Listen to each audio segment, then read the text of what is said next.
up, everybody? Welcome to the Manage My Mom podcast. I am here with another dope momager that I cannot wait to talk to.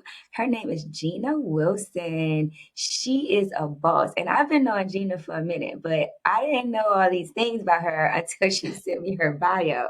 And now I'm like, girl, okay. She is an engineering program manager for a tech company. CEO of her own consulting firm, the wife and a mom of three. And two of her three kids, she's the momager of their pro sports athletic careers. Hey, girl, that is everything. And then on top of that, she's also the youth basketball director for Team Thrill. It's like, go Gina, representing for the moms out here.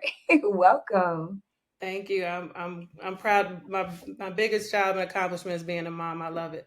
Yes, I see. Okay, So Gina, let's jump in. I'm so excited to talk to you today. So tell us all about your momager journey in sports. Like, what is that like?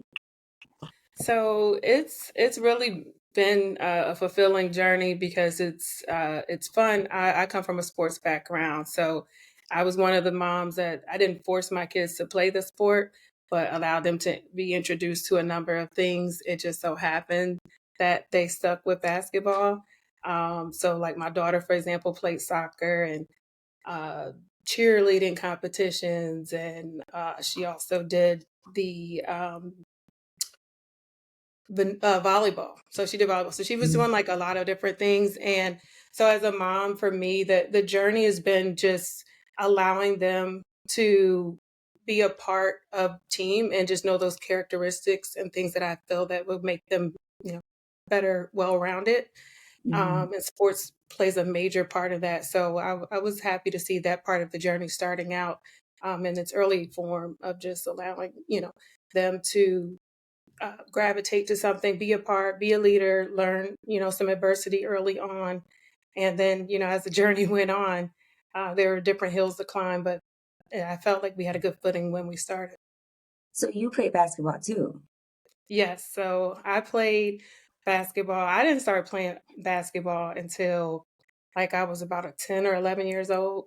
Or my kids started at like 5. Back then, I didn't have a big club that I'm in, like that I'm running and managing right now. It was like rec league, and then I got pretty good. And then middle school, they were like, "Oh, eighth grade, we want you to play JV for high school." And the freshman year, played varsity throughout, and went through state championships and things like that. So that was my claim to fame with that. Had some offers scholarship wise, but I decided to actually pursue just my education at the time, and not do sports, which ideally now going back, I think, seeing how I was able to manage it with my kids, I probably could have did it, but it was just like, I don't want to do, I didn't want to play on the collegiate level. So Yeah. I have that background. You mentioned earlier that your daughter did cheerleading, and I was a cheerleader too. But, and I just have a question because people always used to try to say that cheerleading isn't a sport. And I'm like, yes, it is. Like, we're like backflipping off of a person's hand. So, what is your take on that? Like, is cheerleading a sport? Cheerleading is a sport for sure. It's definitely a sport. The rigor that it's put in. I actually was cheerleading too. I had accomplished a level of Big 33 status, so that's the best 33 football players, the best 33 cheerleaders in the state of Pennsylvania back in my day in the 90s. Big 33 is still a thing. They could still Google that, right? But I felt like it was a sport because of preparation, the strength training, the like you said, lifting someone up and jumping and all of that. And when my daughter was in it, she's a natural athlete. So like she did this high kick jump, and she wasn't 6 feet at the time, but she's probably one of the tallest cheerleaders. So and it just looked amazing. But just the fact of practicing and doing those type things, it is definitely a sport. It's probably underrated compared to more of the contact sports and anything involving equipment per se, but it's a sport. Yes, you heard it here first, okay? Yeah, it's a sport. Don't try to play us. Nice. So another thing you just said that triggered something in my head is that you started playing basketball at middle school or like 10 or 11. And my son's the same way, definitely because of COVID life. He just started getting into sports in sixth grade and he's really good at soccer. And so, of course, I'm like, oh, you're going to get a scholarship and go to high school and go to college and you can go to London. And, I'm like running with it, and then he's with it. And then he's like, well, I also want to try basketball and softball. Do you do you think that they should perfect a sport before jumping in others, or should they just have at it? Just let them have at it. Like, let them explore and know what they're going to like and what they'll naturally gravitate to. I think that the sport itself allows, again, the kids to build those characteristics, teamwork. I mean, we're talking about there's things in teamwork and leadership and, being a good teammate that can actually help them as well-rounded people. And so if you get involved in different sports and say, hey, whether I'm going to try lacrosse or I want to try this, I think that if a kid does that at such a young age, allow them to do that. My expert advice would say, you really want to focus on or changing it to like singling out the sport as you're going into high school, right? Because at that time it's like, hey, are you playing to play? Or are you playing for a scholarship? Do you want your education to be paid for? So, case in point with my daughter, which she played multiple sports, we had that conversation in freshman year. She was actually still doing basketball and volleyball in high school. She stopped the soccer thing in middle school. And which I'm not really an outdoorsy person. So I was like, okay, back inside, great. Same thing with the cheerleading. And cheerleading is grueling early in the morning too. So like, yeah, 7 a.m. and everybody got a happy face. I was glad she narrowed it down to basketball and volleyball. But we had to have the conversation, and I said, the way I laid it out was basically like, hey, I put 2 sheets of paper on the table, and I said, listen, here's your scholarship for basketball. Here's your scholarship for volleyball. 'Cause she's actually doing pretty well in both. What do you want to do for 4 years in college? And she thought about it. She said, I'm going to think about it a little bit. And I think maybe either later that night or next day, she said, it's basketball. I said, well, guess what? We got to go all in basketball. We Yeah. have to go all in, So really, like, she was a late bloomer. So like her sophomore year, like going in that summer, I was like, okay, we figuring out like the placement on the AAU teams, and people were calling. They wanted to play here, wanted to play there.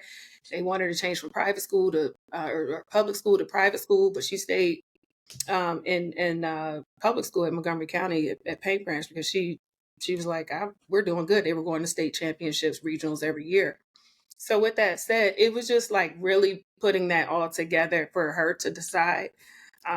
As parents, like me and my husband, we used to always tell the kids like, you get 10% of the vote if there's ever like if it's a split between me and my husband, like you have the other 10%. So like it would be like just knowing that they can't they might not fully have all the information. I think we have to guide them, but that they still have that tipping vote. Like if we Mhm. were going to say something, but that wasn't a case where we were saying like you had to do one or the other. Mhm. That was purely she had 100% decision making on is this what I want to do, because they have to go out there and do it. Like they have to do it, and then college level is definitely really uh, Different. a task for them to accomplish that plus their academics. I have so many questions. Like I'm going all off script right here. Um, I don't even know where to start. So first question that came in mind, why would they want her to go to private school instead of public school? Like, is it a difference in your opportunity to get a scholarship? It can be in certain cases. I mean, she had schools that were like top in the country and from our area. And of course, the DMV, we are sports on 1,000. I feel like this area, I mean, it's actually a fact where we have the most Division 1 players in football and basketball. Um, so it's like the DMV is a melting pot of sports, especially basketball on steroids. So like Mhm. it's good and it's bad, but it's good because it's a sense of like you have so many options of the top schools in the area and things like that. So when schools were saying like, hey, and then she had blossomed because like from her 8th grade year, she shot up to like by the time she was a freshman in high school, she was 6 feet. Oh Right? wow. We were Well, saying you're she was not 6 feet. Oh, your husband must be big. So she was 6'1". So she was like 6 feet, and we were putting 6'1" on paper, like kids always do it, right? And so she was really 6'1", 6'2". Then by the time she was like a junior, she said she was still really like 6'1". Crazy thing is like her and my son, like he's like 6'7", 6'8" right now, and she in 8th grade they were really standing next to each other. So like he shot up once he went to high school. She grew a little bit, and then like she grew another inch her freshman year of college. It's crazy. So she's legitimately 6'2" right now. But I say that to say like as far as deciding and figuring out what they wanted to do, all those things were taking place and just kind of day by day we were like figuring out. I mean, they were their two oldest kids, so we were figuring it out as far as how that was going to impact their journey. Yeah. And so like for private to public school, for her, it was again her choice. I was like, you have to go. Like you have to go to school for this next 4 years. Hindsight, could she have gained um by going private? Probably. She probably could have gained. I'm not going to say because I know two of the schools. I'm very like even now I have kids in our program that attend those schools and they're doing great academically and athletically. But again, it was her choice, and she played for a school that was still going to the high level of regionals and state championships in the area. So it was rewarding. I think Oh, uh, sorry. Go ahead. I think there were like 4 or 5 Division I players from Oh her wow. school that And year. that's at So it was Paint kind of Branch. unprecedented. She was at Paint Branch with the At four Paint or Branch High five. School, Oh yes. Yeah. wow. Yeah. And what about your son? Which did he go private or public school? So his journey was a little bit different. He kind of moved around. He was in public school. And he went to Montrose Christian. That's the school Kevin Durant, um, went to and things like that. So um, Montrose Christian changed leadership and all kind of stuff, and they kind of got out of basketball in school. So then he went to Elevate Prep Academy in Boca Raton, Florida area. Oh wow. Yeah, so he spent his last year of high school actually at a prep school. Mhm. So he wasn't doing a prep year. It was actually his senior year of high school he spent in Florida. And it was basically a school where, they got their academics in, but then they also had their athletic regimen. They had professional training. Gannon Baker was one of like top, it was run by him. So he had professional training and things like that. Really helping set up what would be his experience in college, like being away, having to, train multiple times out the day and things like that. So yeah, his journey was different. He did it all. Like he did public school, he did private school, he did prep.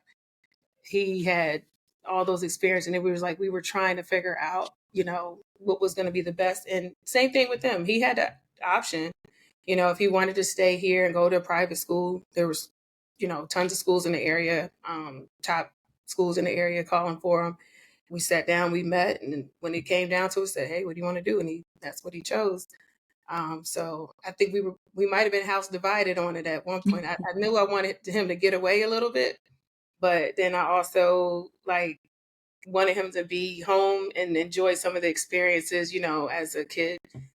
So it was tough because he, was one of those kids didn't have prom or, all those frills of the high school part because he sacrificed that for his sport. Wow. That's what an athlete is, right? Yeah. So do you, and I know you also work with other kids beyond your kids now. So do you see like to go pro, do you have to be being conditioned since you was 5? Or are there people who's gone pro who started in middle school or high school or college and they just really put in that work later? Listen, I'm gonna tell you like this. Ooh, You can start these kids at 2, 3, 4, 5 years old if you want to. There's far few cases I feel that it's like, okay, it goes to pro. I think the unique situations are when kids just like and it might even be middle school. I have this thing where I say there's no middle school Hall of Fame, right? Hmm. These days you will have they'll do the top fifth graders in the country or something. And I'm like, you follow that path. They might not be the top ones when it really gets down to it.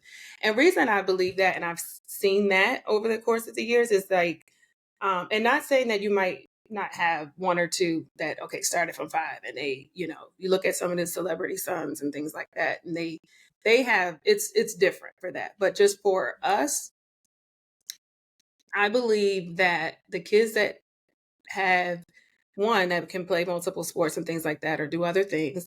I think also the ones that really start to work and hone their skills and really kind of come like these kids that come out of nowhere, in my Hmm. opinion, like once they hit high school, those are the ones I think that take off. And Hmm. that's just that. And then again, it's like you can have kids that top in the fifth grade. I mean, I think I saw a top third grader in the country. I don't know. I mean, if that's what they're measuring against, but that third grader may not be pro material. Hmm. I think that is really later on when you start to see. Um, for me and for us and our family, like people were telling my son, they were even telling my daughter, like high school, 10th Olympic, like they a pro, and then I would say, I would kind of like cringe, like I didn't want to put that label on them. I want them to aspire to their dreams and their goals and aspirations, but I just didn't want to put that label on because I felt like once somebody tell you a pro, like, what happens if you don't become a pro in the sport? Like, and you become a pro doing something else? Or what happens if you don't go to the NBA and WNBA and like, both my children, they play overseas or whatever. Of course they had goal dreams maybe to like my son to play in the NBA. He got close to it, with NBA G League and the BAL and things like that. So he was able to touch it. But at the end of the day, he's still fulfilling what he needs to do as an athlete, as a professional overseas. So it's just putting that label. And I think ultimately now, and it's so funny because I went through it with my nephews last week, and I've got these amazing nephews that are like crushing it in football. So I'm gonna be a football auntie too. You're gonna add that to the mix. Okay. But the guys that now they knocked it out, they're like honor roll students, they knocked it out the box, right? And this guy comes up and he's like, can you take a picture? He's like, because you're going to the NFL. And I was like, he's going to college first. He's Hmm. going to college first. Let's get there. I'm not knocking it, but I just feel like he's 14 years old. He's in the eighth grade, just graduated eighth grade, and we're Hmm. putting a pro label on him. And I by all means, he's a like both my nephews, phenomenal in football. Like, yeah, they have what it takes. But we have to process of that. And I don't want to go too far in that, but I just feel like we start labeling our kids to go to NFL, NBA, things like that, and we put that label on them. And then it makes it harder because I feel like, okay, well, what if he doesn't go to the NFL? But he might be a professional somewhere else. He's still as smart as this kid is. He might own his own business. He might be the Right. general manager. Or he might be like, a lot of people out here that are successful in society. So that's my Yeah. take on the pro stuff. But You mean like just giving them a little room to explore life beyond the sport, like just not making them seem like that's their only option. And I yeah, think a lot of times that happens in our community. They feel like that's the only way to like make it is to be in the NFL or the NBA. But I did want to talk to you about success beyond that because like your son, as many other people playing overseas in Nigeria, like that's a success, and people think that playing in the NBA is the only way to be a successful basketball player. But what about all of those Olympic teams or, anything beyond NFL and NBA? Like, is there anything you can talk to us about those other avenues of success? yeah. I think that first and foremost, achieving a college education for free and walking out there with your degree, you won. The goal is Mhm. met. You won. I think, all the hard work you put in, I feel like if it get to that level first. And then as far as the professional side, playing overseas, not per se in the States and things like that. And even trickling, even like for the women's basketball, like women don't have the greatest experience playing, you know, overseas. And we know there's a financial disparity. That's probably another topic for another day. Mhm. So even like for my daughter, she didn't have the greatest experience playing overseas, in a sense of like the day-to-day life, but she had the experience of the team and she loved that part. And she like in my words, thugged it out. Like, you Mhm. know, it might not be the same as being in the United States. She was in Mexico playing actually. So, you know, I'm thinking like, is the food good? You should eat good every day. And she was like, no, it's not like it's not the American Mexican. I said, they don't have no quesadillas. Like I probably shouldn't say that, but it's like, you know, she's like, no, it's, you know, it's other things that she had to get used to. And then like a lot of meals had pork in it. And she was like, I can eat it, but you know, I didn't want to eat pork every day. So um to get so for that experience, that's one part of it. But I will say too that you still can reach a level of success, especially on the men's side. So like, you know, with my son playing in the FIBA league, that's one of the, you know, the big European leagues, and he has some opportunities there. And now he's kind of charting his own course and figuring out things on his own and do what he wants in terms of where he wants to play. Um, Kind of momager duties are on pause, so he can kind of figure out some things. But when it comes to that, when it's said and done, they still have their success. So athletes that go and play outside of the country, they still have success. Sometimes they make more money there than they would in the United States, especially on the women's side. I mean, that's been public knowledge now that, you know, women had to go overseas to make their money because WNBA, you know, the disparity in that, and hopefully that continues to improve with the growth of the women's game. But you Yeah. know, they do have their success there, and some go and don't want to come back to the United States. They Yeah. live a good life, so it's two sides to the coin with it. So Um, is it only the American leagues and overseas leagues? And of course, there's that Olympic team. I just saw the documentary. And so, like, are there other things other than those three avenues? It so for basketball, it's you know, on a professional level. I mean, there's some semi-pro stuff, you know, Mhm. of course, but on the pro level, there's NBA, then there's the drop downs from the NBA, G League, things like that. It's still under the NBA Mhm. umbrella, but then you have yes, you have your European leagues. You know, there's different European leagues. You have leagues in Russia. You have you know. And China and, you know, all Mhm. throughout the country. So those things are all So under the every umbrella of country has overseas. one. Right.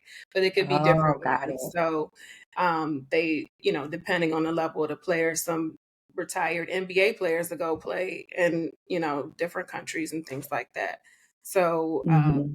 that's just the other avenue for it. And Mhm. on the basketball side, that's kind of what they have. And Yeah.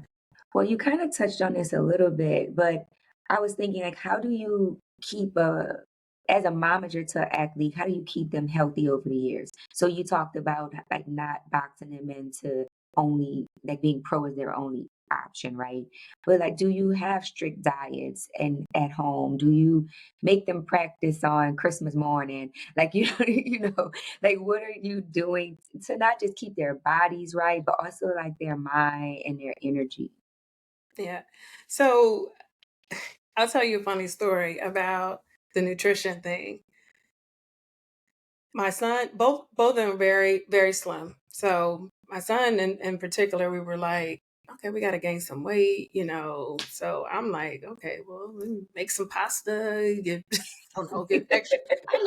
I'm in the tech industry. I am not in nutrition. So I'm making pasta meals, whatever, and I'm eating it too. He gained a couple pounds. I probably gained about 15 or 20 that I had to get off when they went to college. No lie. Like, I'm like, why am I eating this stuff? You know, I'm just making it. Had no, you know, so I was like trying to figure it out. And I got with an athletic trainer for myself. And then that I kind of looked at like, you know, some of the things that we need to eat, start, you know, okay, macros and protein. And so then I started buying supplements and shakes and hey, take your vitamins and you know, all of that became part of the nutrition part. The training part, I can't take any credit for that. I would say my husband, aka Coach Tony, aka Pops, he had them in the gym, and definitely there were days like Thanksgiving morning. He's like, I got access to a gym. They're in the gym, and I'm like, Thanksgiving, why? And he's like, it's 10 in the morning or 9 or 10 in the morning. Like Thanksgiving doesn't really count or start till the afternoon. Like time. Yeah, so we could still go in the gym, and so me as a mom, like, no, they always like, no, we going in the gym, get some shots up. So he did a lot of the training. And actually when they were young, I would say this, I tell people now, I said the kids even that are even part of our program, they're definitely have more resources in the sense of like trainers and being in the gym and like cushy air condition and all of that. When we didn't have a gym, our kids were outside at the Right, right. playground playing pickup or walking to the rec center. I remember one year, I think my daughter, I don't want to say she forged the ID, but she went and got her own ID with her brother and was going to the rec.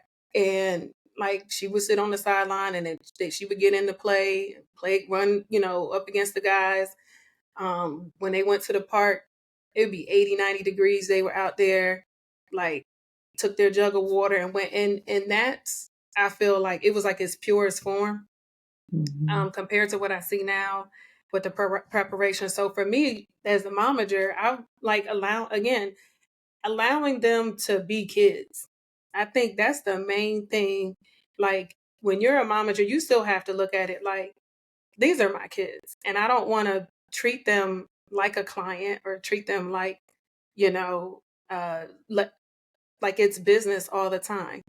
One of the duties as a momager is to make sure that like I'm balancing what they want to do, what I think is good for them as well, guiding them and allowing them to be kids, and like even now, I'm allowing it be a young adult. I'm going to guide you. I'm going to be there. I'm never taking taking the training wheels off, so to speak, but I'm never leaving my hand. Like, when the kid's on the bike and you kind of still have your hand, Mhm. my hand is always there.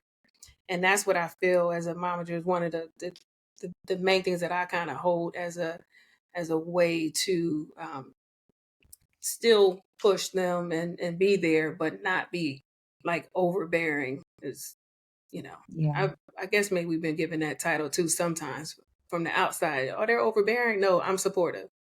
So yeah, yeah, yeah. And still, you still keeping the same energy of being there for them, but not putting them in some kind of box. Like they still have room to expand beyond whatever your intentions for them are. And I think that that's even beyond momager, that's what a mom does anyway. So go girl. trying. Another thing I want to talk about too is as a momager in sports, which is a little different than entertainment, you definitely have relationships with coaches and trainers. How do you, and I guess it's the same as entertainment because you have trainers or acting coaches and you have to choose the best people for your family. How many trainers and coaches have you guys gone through and how do you build those relationships and make sure that we're protecting our athletes? Yeah. So we've had different journeys with each because they're, encounter different things. So for training, like I said, my husband did majority of the training, like hands down the foundation, the training and things like that. We did strength training with with my son with Martin Gibson. Shout out Mo. He's one of the top trainers in the area. He's got a plethora of professional clients, all different sports, even including boxing. So he was with AJ early on, like even right before he was going to high school, and we were like, "Hey, we got to get this strength part in again." When I'm figuring out making these pasta meals, wasn't putting the weight on. So we needed to actually lift some weights and not eat our way into gaining weight. Yeah. Um, and I really retroactively, I wish that we had probably jumped into strength training probably a little bit more in middle school. But yeah, so it was like we met him through the AAU program that he was with at the time. So my son played for DC Premier. And so, you know, they guided us with that part, and we just like kind of built resources off of that. For my daughter, she did a lot of strength training, kind of like one on one with me. She didn't have a trainer per se. She worked out with like the football coach at her school, Myron Flowers. Shout out to Coach Myron. He's my trainer now too, still, but yeah, she just found different avenues to, like, we weren't really paying for a trainer. Even like for her, she was working out with the football team, which is crazy. And she did like a flag football senior thing. So I guess she had a hidden talent for that too. I don't know. The girl was all over the place when it came to sports. But that's what we did for like the strength training, skill training. Um, every now and then, we had trainers kind of come in and work with them on things. Nothing where it was like regimented where they had to go to a trainer every week or what we paid or anything like that. um Luckily, I'm just blessed to have I had such a good resource and foundation with the basketball program. Like for my son with DC Premier, like they had so many connections that we were able to just work with the coaches that were actually training and coaching and training, like a dual activity for them. So he didn't really need a specialized trainer. And when we traveled, like especially like to Atlanta, that's my second home where my mom lives. I happen to know one of the top trainers there, and it's a funny story because it's like we met his dad through AAU because his dad runs the AAU program.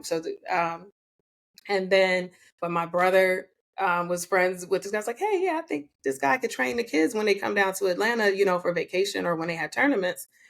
And we put it all together. And he's now like, he's trained some of the top players. His name is Kier Jordan. So he trains Anthony Edwards. And I remember back then, like when I brought my kids in the gym and I'm like, oh, there's Anthony Edwards there. Like, but this kid he was in middle school when my kids were there. So, Mm, like look at that now, like to say like I had an opportunity for him to train them and it was just off of pure, just knowing people.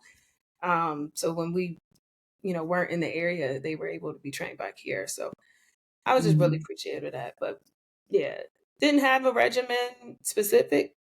It just, mhm. we supplemented where we could. And that was it.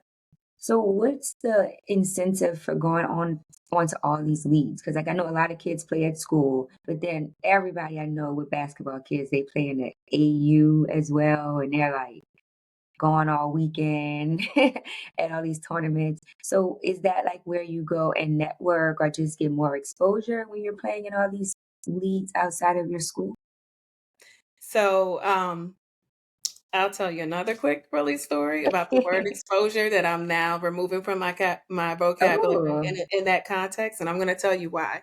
okay. So I went to this thing called Underrated for directors for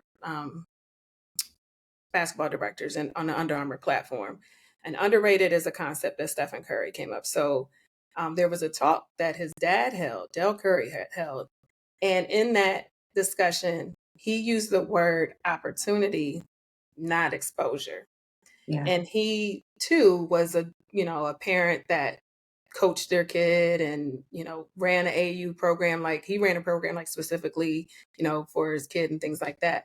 And so I changed that and I challenge folks out here now to stop overusing the word exposure because we're giving them opportunity. So to answer the question, um, the platform of AAU or club travel ball, because we use the word AAU and AAU really is it's amateur athletic league. So that in itself is its own entity. What most people are a part of when they say AAU is really a club travel or a shoe sponsored um, circuit type team. So, Mhm. for example, for the program that I run on the girls' side for Team Thrill, it's an Under Armour partnership, which gives us a platform for Girls Under Armour Association and Under Armour Rise. These are two different leagues for our young ladies to play on to get the opportunity to play in front of college coaches, to get the opportunity to get, to perform and things like that, where it could assist with their recruitment. for college. So that's how that works. So AAU in its old form and in even current form, it was actually its own entity. And I remember back in the day, I was part of the Potomac Valley AAU kind of membership. So I would go to the meetings and things like that, and they make, to decide the rules, age based, grade based, and things like that. And that was its own entity where clubs would eventually go down to Florida and play at like the ESPN thing. It was like a big thing back then, Mhm. and some of it is kind of trailed back because of the shoe circuit platforms that have these exposure events during the same time period. So just a little nugget there of knowledge is a lot of people we will all call it AAU, but it's Right. really club travel. Trauma. Sports basketball that may not even be affiliated with the official AAU sanctioning.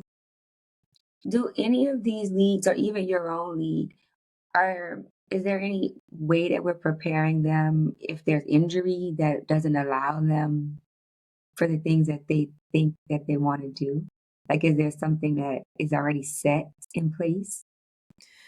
So I think that depending on the club or organization, it's what you build into part of your plan, right? So for us, um, I like to run our girls program side, and the boys do it as well at Team Drill. We run it like a college program.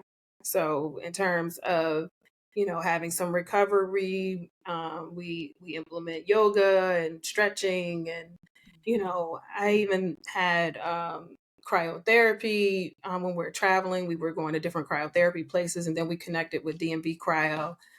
Shameless plug for them, but a little shout out there in the area. They do mobile cryotherapy, and they came out to one of our events. And so those are the things that we're encouraging and implementing in our program to help the athletes as parents, and even as the momager for my kids back then. I was taking like the day we had days off. That no days off, that's just a hashtag. Like, no, give these kids a day off or two. Right. They Yeah. need it to they need it to recover. They're growing, they go through their aches and pains. I have, these tall giant kids, and so knee and back and things like that, that's growing in their sleep, and they slept tremendously when they were kids. So I would tell you, if your son starts sleeping a lot, he's growing. That's Yeah. like kind of a thing. It's real. Yeah. Like they literally are growing overnight, and so you have to just. I think that aside from like with us as a program where we implement it, some programs don't. Then the parents would need to make sure they do that things and go old school. If you can't go to cryotherapy, give the kids some ice packs. Like get some ice Yeah. off the freezer, ice them down, things like that, because the wear and tear that they're putting on their bodies is major. Yeah, well, just with my son, like I told you, he just got into athletics, and we went to the urgent care because he was complaining about his knees hurting. They did X-rays, and he had that Oswald ostrich thing, Yes, meaning ostrich he's slaughters. yeah. My son had that too. Exactly, and it was just amazing because first he had all this pain, he couldn't walk, and then once he learned that it meant he was growing, it's almost like he was just proud, like, yeah. Yeah. But like I told him, and the doctor did too, you have to learn how to take care of that. He can't just rely on me. You need to ice your knees every day. We got him some compression pads for his legs. He needs to be doing this every day so that you're not in pain and that you can continue to be an athlete and it doesn't like, hurt you. But they Yeah. did tell me it goes away, like out of nowhere. Yeah. He'll just Yep. It does. And yeah, I remember going through that, and same thing. Doctors like, I was good slaughter, and I'm probably butchering the way of saying it again. yes. I'm not in the medical field, but it was the same thing. And so it was icing, stretching. Stretching is very, I Mhm. think we underestimate the power of stretching and, increasing mobility, even as adults. Like I I was go about work to out three say. times out the week. And am I stretching? And I know am I stretching as much as I'm supposed to? No, I'm not. you know. Yeah. But sometimes I'm forced to stretch this hamstring that feel real tight Girl, because I was I'm up here stretching last night. I'm like, if I want to sleep good, I need to stretch. yeah. So the recovery is just as important as everything else. In fact, I think it's more important. You know, recovery.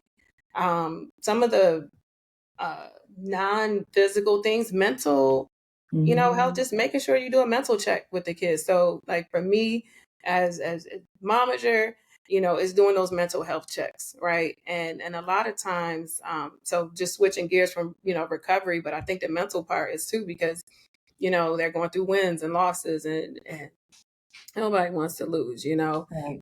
So the mental part, like I would make a joke. I say, hey, look, we still can get ice cream if we lose. We just can't get sprinkles because sprinkles are the winners. so, Period. so we're still gonna get the ice cream because Right. life is not over. It's not the end of the world because we lost again. And I would joke. I said, but and they say, well, we can't get sprinkles. It become a thing. Well, we can't get sprinkles because we didn't win. Um, so it was one of those things just to kind of channel and change the energy, which is a Mhm. mental recovery type thing, right? Because we're putting so much on them. And for basketball, it's crazy because like on a weekend they're playing 5 games. Sometimes in the tournament it was like 6 games, and it's like pros don't play that amount of games in a Right. weekend. Right. So That's true. we definitely have to focus on the recovery. We got to focus on the mental part. And so yeah, that kind of kicked in as the mom and the momager part. To like, hey, Yeah. we got to just do this and make sure that their mental's intact too. I love that. I think that's important. And you touched on something earlier too about the being a team player. Like everybody isn't the Steph Curry, and maybe Steph Curry wasn't always the Steph Curry, but the team part. And my son actually taught me about that because when he started doing the soccer, when he's like, yeah, I'm not starting, and I'm like, what? He's Go to like, the coach. right. Like I'm like, why you want to do this? And he's like, well, I'm still a part of this team and I have fun. And he just really taught me something, honestly. And and then the mid season he was starting, and I learned that practice is where they build the athlete, and the games is like just putting on show for the rest of us, but practice is where they really grow. And he taught me all of that in this last school year. Aw. I know. Well, Because they were listen, he's practicing wise us. beyond his years. Because let me tell you something. And good thing he actually stepped in to tell you, because I tell you, a lot of parents, and again, being a director for the program, I get the complaint. I'm not even the coach. I'm just like, I'm not even coaching, but I'm gonna get the complaint about the playing time or the kid not starting. And you know, it's if kids keep that mindset of like, let me earn it, let me earn it in that practice. And then there's some times where it's like, okay, you might need to figure out like, is this the best situation for my kid, because I know he's doing XYZ or this and that, whatever. But like, literally make sure you're checking off every box before you ask Mhm. about starting. And I personally, and I was telling my kids, they didn't always start. Sometimes it's not about starting a game, it's about finishing the game. If your coach can trust you to be in the game on a clutch moment, or to do some of the things that you're gonna do, like if you're a lockdown defender. Both my kids were like, they had like shot blocking records even in college. If they can count on you to do that, you're gonna be in the game, and you're gonna be in the game in clutch moments. And I just think that's more valuable than starting, right? So I don't know how many soccer players are on the team, but I know basketball, it can range between 10 to 12. Well, it's only 5 can go out there. Right. Okay, Same. everybody can't start. Right. Everybody cannot start. A But lot of everyone's a part of the coaches, team, you you're know. part of the team and you're Mhm. contributing, and you're contributing things. And I think that, you teach them like, okay, well, let's earn it. So, kudos to him because he earned it. He Yeah. earned it. He didn't Yeah. have mom come up there walking up to the coach. Cause girl, I was ready, girl. I Well, was like, wait a minute, I done pay my money. I done bought his cleats. Why he not starting? He right. he had it. And then there's other thing they'll say, oh, well, they had every practice. They could be at every practice. It's not a perfect attendance award in Right. sports. It's not. It's performance. It's also, it sometimes could be the matchup. It could be the type of, like, what team is Hmm. going against, and what, like the matchups that they need to have out there. It's so many factors into, that what the coaches have to do. And you can judge it. You can get a sense of, like, okay, they give my kid a fair shot. You know what I mean? Like, I've been in situations, like, I was like, especially like with my daughter, I was like, I don't think they really give me a fair shot. So we gonna make a change. But we grinded it out, like, we really made sure we sat down and, like, okay, you checking the box off on this, you checking it off on this, you doing this, you doing this, you doing this. And I think we need to teach our kids more, like, be accountable for the things that you need to be accountable for. Like, and some things you might not see, because you're looking at it like, oh man, Right. I only played this amount of minutes or this, not whatever. Like, well, realistically, what type amount of time are you putting into the game when you're not Right. there? And that's an entirely different story. But what I was talking about earlier, in the sense of just those characteristics, they're priceless, right? Yeah, Hmm. you're learning how to do different things in sports. So basketball, you learn how to shoot, dribble, all that. But, like, all of those life skills, and that's Hmm. what, like, as far as running the program, that's one of the pride and joy that I have, is life skills, and being a coach and mentor to, not only show the things that they're developing in their mind and sense of the sport, but just the things that Hmm. they're developing as, again, leadership qualities and teamwork. And we know in the corporate side, like, everything is team based. Yeah. Like, everything is team based. Like, even in, like, what I do day to day, I'm working with a global team. I'm working with, a cross functioning engineering team. They're all teams. And Yeah. they use that word team for a reason. And I think, so when you're playing on a team and playing a sport, that gives you those qualities early. A lot of CEOs, business owners, all of these people, they played a sport. Like, a Yeah. lot of them played a sport. And I trust, and another thing, like, I can have conversation in a room full of people that I have nothing, like, I'll just say it this way. I stand out because I look different. One, I'm female, and two, African American. So I might be the only African American female in that room. But guess what? Hmm. I can have a conversation about sports, and it brings everybody here. Right. It brings True. everybody together, and True. and you get smiles brought out, like, and engaging in conversations from that. So,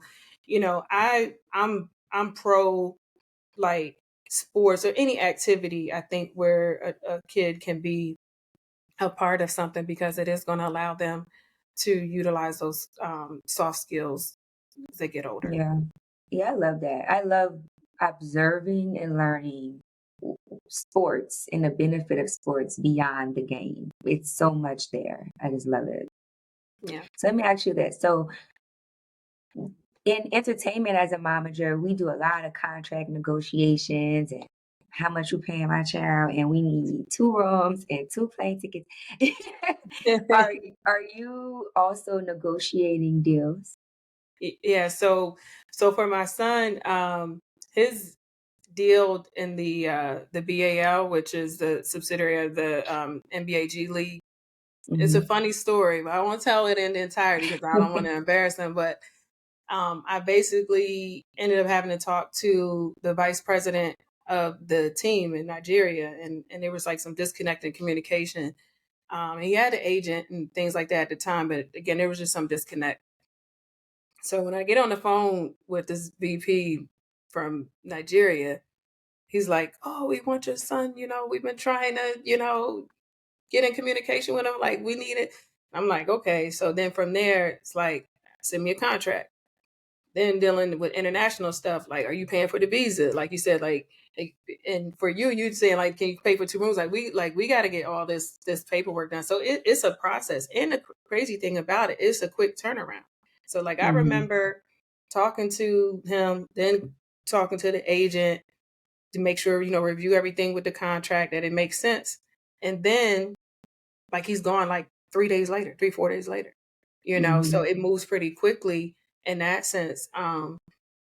And definitely once you get to that level, you got to have agents and, you know, attorneys, folks that know that lingo and language. You know, there were basic things that we knew we needed to obviously make sure that, okay, where's the staying? You know, is accommodation taken care of? This, you know, all of those things are kind of on the surface, but there's so many clauses and, you know, especially if like athlete gets hurt and things like that, you got to make sure that's in that contract. And so for me, having a business approach to it, it was like, let's look at this contract. If it's something I did not understand in that contract, then I'm going back to the agent, explain this to me.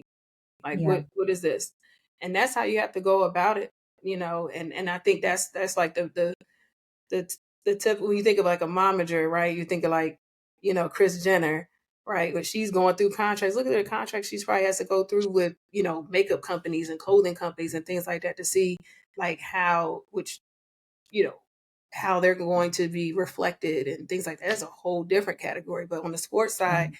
it's just making sure because they're just like anything, and I'm probably sure like in the entertainment industry, sometimes on contracts, you know, it might be a janky promotion. Yeah, And you for don't want to sure. get no janky promotion. My nephew, he you know, he plays professionally as well. He had actually did a 10-day exhibit with the Wizards a couple years ago. And he had a totally different journey, like with agents and contracts and things like that, you know, where it was just like up and down. Like you got to just really read through everything and make sure. Um, so that that definitely is something that you got to be on Yeah. top of. And Yeah. so, and then like recently when my son went to Azerbaijan to play, my husband was instrumental in that whole deal. So they were like, they worked everything out and then they like sent it to me and they're like, review this. They sent it to me via email, like, Mom, look at this, you know, read everything over. We think it's good. We had like we checked everything off and I was like, oh no, it's good. Like so, but they did all the legwork you know, for that deal. But Hmm. it's a process. Yeah, for sure. So it's the same. I mean, it's basically the same, even as far as in the different industries, the same, what's it called, process, and the same things to protect the kids for, and the same mentality to instill in them. It's just a different industry, you Yeah, know. So, yeah, so, so for I sure. do want to jump into Team Thrill, and I always want to call it Team Trill. I'm like, "Can I read?" But, let's talk about that because beyond helping your own kids, and I'm hearing about your nieces and nephews, you're also helping a whole bunch of other people's kids as well as a director of youth basketball. So tell me all about Team Thrill. Is it just basketball? Is it other sports? Is it boys and girls? Like, tell us all about it. Well, Team Thrill. So the word thrill is Will the Thrill Barton. So Will Barton, he's had an extensive career, a successful career in the NBA. He's went to play overseas in Russia this past season. Great guy, the community. I'm talking about like he's just if I were to name an ambassador for the community as far as an NBA guy, he's it. Mhm. Like he's Mhm. in it. Like and he's in it in the trenches and the Team Thrill um when it was co-founded, kind of some back history with that. Um, you know, that's the name that they came up with because that was, you know, that was his nickname.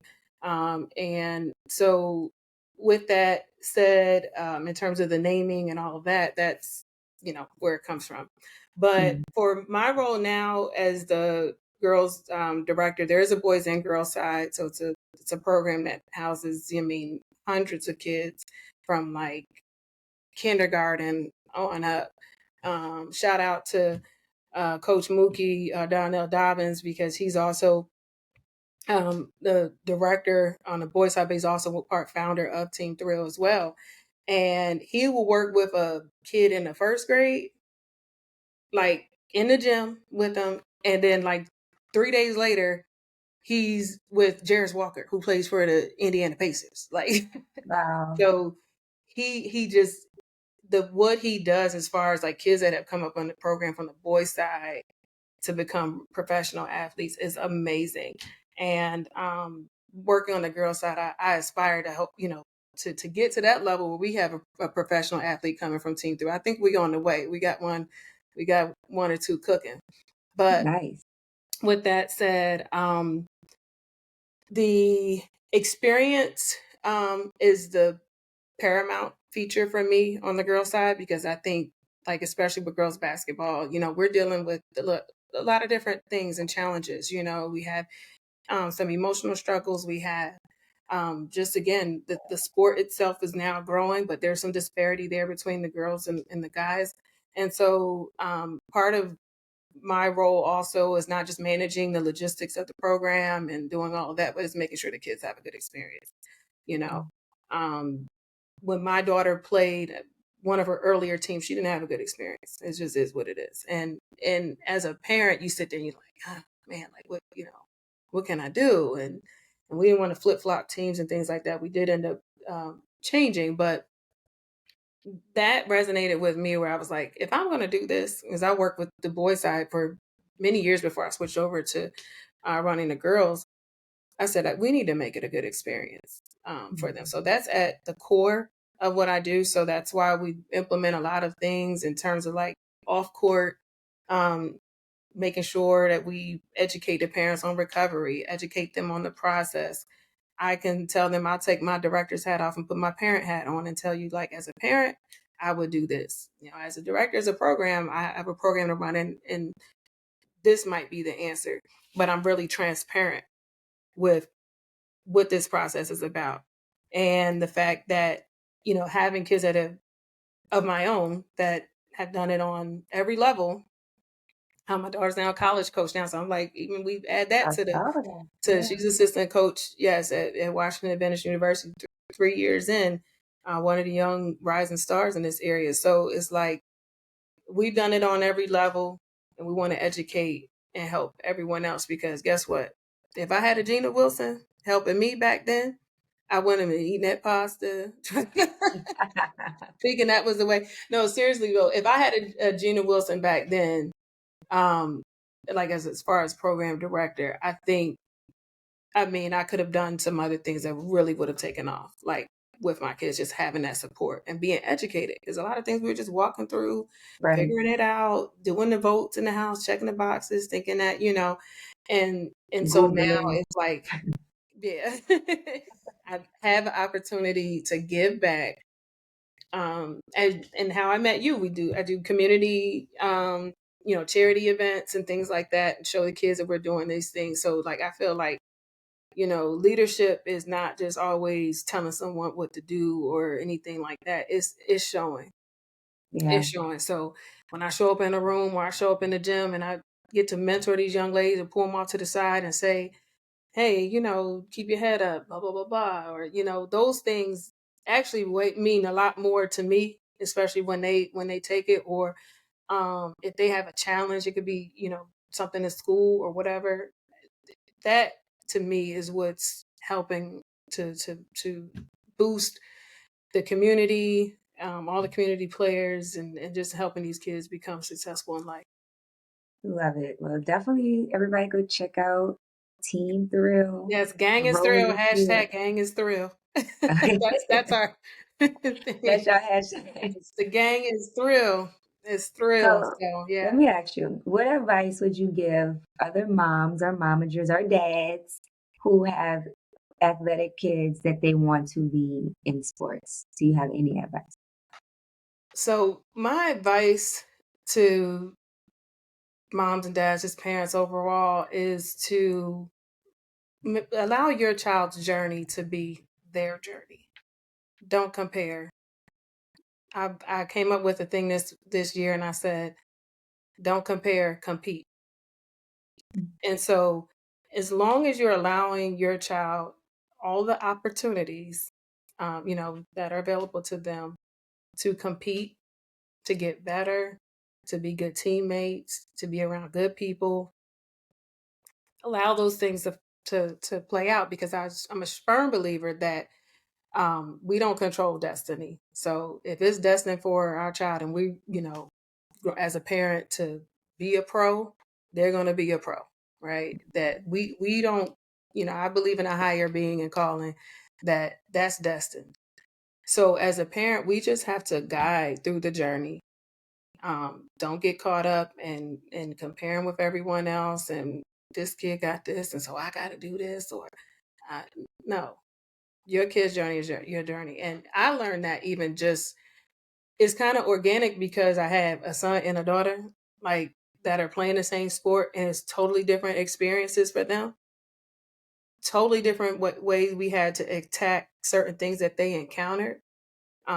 They both met adversity at different points of their career, whether it was high school, college, professionally. Like they met adversity, and so as parents, we just have to help guide them and prepare them for those moments. Because when they had a moment, they might want to break down. Like we had to prepare them, had them prepared for that. So as parents, like just really be locked into that.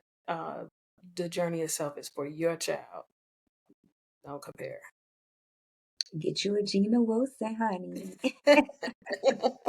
I need a stunt double.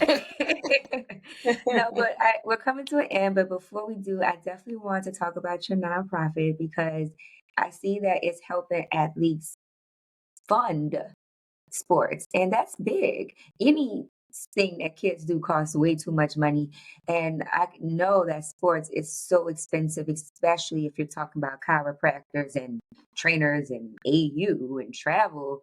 So let's talk about your nonprofit and see if you can help some people afford it. Because most athletes, most of the talented people can't afford Yeah. things. Yeah. And what you just stated is actually is a fact. There's a statistic where, I want to say maybe close to 40%, it could be higher, of the student athletes cannot afford the regimen of participating in a sport. And that shouldn't Hmm. hold a kid back. So for the nonprofit that we're doing, I've done a soft launch, like the website is up, but we're going to have a big to do as soon as I can get through the summer season. Um, September, we're going to do a big launch, and it's the Chaos Foundation. And Chaos stands for Children Having Alternative Options for Success. So Chaos started way back when we had a team called Team Chaos. And I came up with the acronym, and my husband was the coach, and we went from like 5 teams and 9 teams and things like that. So we still have a chaos, kind of still keeping chaos close to us because we had a lot of kids that came through that we still are part of their lives. Um, so for the Chaos Foundation, it will basically be an avenue of raising funds, networking, using some of my not resources and leaders that even in whether it's a tech industry and things like that to contribute to help these athletes. And so we're going to start out with supporting basketball, football, track, and volleyball. And Hmm. it's because those four kind of like near and dear to me. That we know kids throughout the years, and like you said, the rising costs of parents are traveling and things like that, so it'll help offset the kids' registration fees, maybe their travel. It could be some funds to help their meals while they're on the road and things like that. I mean, it adds up, and you see these if you get caught into looking at like TikTok or even on Instagram, you see where they're showing all these videos of like parents are like spending all this money on a basketball weekend. They're like, I spent like $3,000. Yeah, they can between them playing their hotels and things like that. We're afforded as an organization with Team Thrill, just to kind of backtrack that, we have a partnership with Under Armour brand, right? And then we also have a pro ambassador, Will Barton and Jairus Walker and things like that are contributing, giving back to the community. But we still have to fundraise, even as a program that Hmm. has those resources, and we still have to Right. fundraise. So imagine, you know, Billy that is not maybe playing on that level yet, but he's going to get there. But we want to help, and so I think it allows me a way to give back on its own. Like I'm constantly giving. I'm a giver. I just love to see how I can be a connector and help people. But that's just one of the uncharted areas. I don't think there's enough folks that are doing those things to kind of help offset these kids. Like there should not be a kid that can't participate in a sport because they can't afford it. I agree with And that. we know that now with training and the trainers and things like that, the ones that can afford it, they don't all look like us. You know, Right, they don't all right. look like us or might not be coming from our community. We just gotta help our communities as much as possible. Um, so that's the core of what I want to do. And yeah, soft launch on the website. It's up. Chaos Foundation. But Mm. we're gonna do a big event. Maybe, hopefully, you could come by and bless Yeah, us let me with your know. presence and Girl, I'm there. Is it chaosfoundation.com or .org? chaosfoundation.org. .org. Got it. Okay, Yes. yes. I love that. And I see it on all levels, like even with Kids Fashion Week with some of our models, some of the best models, they can't afford the fee. And, we have ways to help them do that, and it's just so disheartening because there's so many children who want to do things but they can't because of financial reasons. So I love what you're doing with the Chaos Foundation. Let me know how I can support you guys as well. I know we'll see you for sure at Feed It Forward's food drive Yes. again. This is like what Yeah. our third or It's a fourth good year time at there. Theater Fort. Yeah. So I appreciate all of the knowledge share you gave with us today, Gina. Like this was really good. Is there anything else that we may have not spoken about that you want to be sure to implement? No, thank you. I want to thank you for this platform. And I know when I saw it and I reached out, he's not really be a big speaker or public speaker, but that's one of the things I figured I have to kind of say some of the things I'm doing, right? Not just do the work, but Yeah, sometimes you got to speak on it. So thank you for the platform my and, pleasure. for your audience and things like that to get to know a little bit about this momager side, also get to know a little bit about me. So I don't have any other any topics. I think we had a really good just It was homegirl session good. on educating things from the sports side. So thank Yeah. you. Thank you. Yes. Thank you too.